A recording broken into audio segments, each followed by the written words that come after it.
If you've ever gone and visited a job site and saw that it was going to be difficult and said yes to it, and then once you're out there and you're doing the job and you're mad at yourself or you're mad at the customer, but mostly mad at yourself for not charging enough or just how difficult it is and how much time you're wasting, and you're thinking that you could be somewhere else doing something different.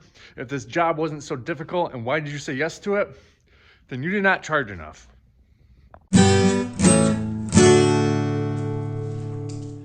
So I seen a guy once write on one of the Facebook groups that charge enough for a job so you're not mad when you're at the job.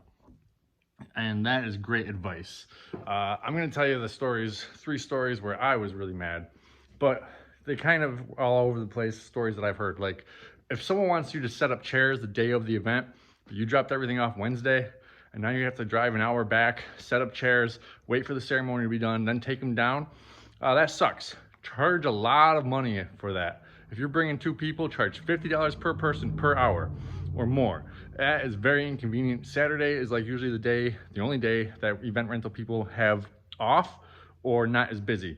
So if you gotta go do that Saturday, that sucks.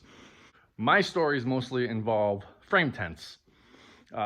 Pole tents sometimes can be difficult, putting them over a bush, or one time we had to put it over a 4x4 sticking out of the ground that had all the electrical on it. Sometimes it's a little tight, but pole tents generally fairly easy. My issues was frame tents. I have this one place that we used to do, it was a bar, but mainly it was an outdoors bar. They only had a small indoor section. And around me, we sell this beer called Saranac beer. There's a brewery, and every Thursday they have a Saranac Thursday. They have a concert. Thousands of people go down to the street, and from the concert, then they go out to all the bars. So if it was gonna rain that night on a Thursday, he would call in the morning and say, I want this tent up, which was inconvenient to begin with. But a 20x40 frame tent would not fit perfectly. It had to be put up over a bar. So what we did is we bought 4-foot legs so we could set up the entire frame, and then we put the tarp over the frame and then lugged the tent on top, set it up in the air, 4 feet in the air, and then once it was ready to get put up, then we replaced the 4-foot legs with the 8-foot legs. The entire process sucked. It took way too long. And he also, in the beginning, talked me into giving him a lower price because he was going to be renting it so much. Honestly, it should have been a higher price because of how annoying it was. Another time, we had to put a frame tent over a fence, like half and half. So we set the frame tent up next to the fence like normal, and then started walking it towards the fence. And once we got towards the fence, we took the legs off, pushed it a little bit over, then put the legs back on, and then continued to walk it. That sucked. Another time, there was this deck, which wasn't exactly perfectly square. One corner had an angle to it, so the tent couldn't sit on the deck. So I had to buy longer poles and leg extenders and hang this one corner off the deck down to the ground. It sucked. And many times, setting a tent up on a deck, it doesn't fit exactly, so a few legs are hanging off. So the leg extenders, like 2 legs on the 20 end would be hanging off, and we'd have to use the leg extenders to go down. So I've learned over time, if I'm going on a job site and I do a survey and I see this and they say, I want this tent on this deck, or I want this or that, I can say yes, but I'm gonna charge way more for it.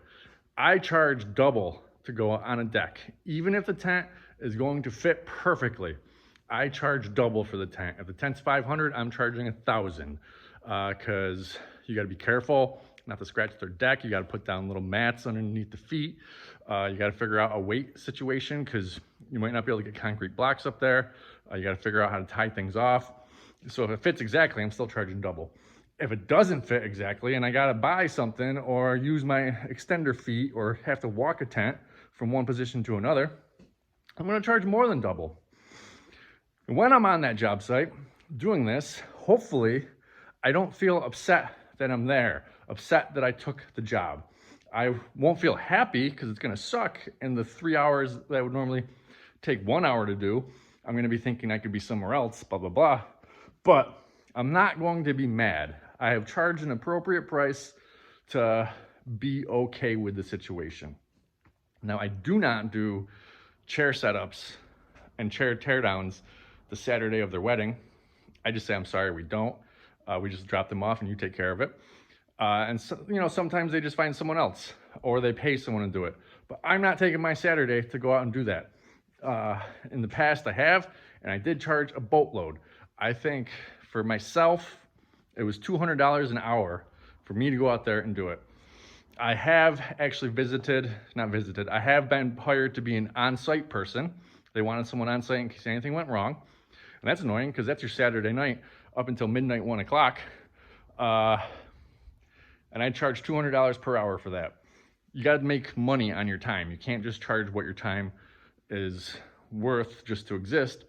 You or your employees, you need to charge money on top of what you pay them or pay yourself. Your goal is not to make money just to get by. Your goal is you're providing a service and you're going to charge the appropriate amount for that service, not just the bare minimum.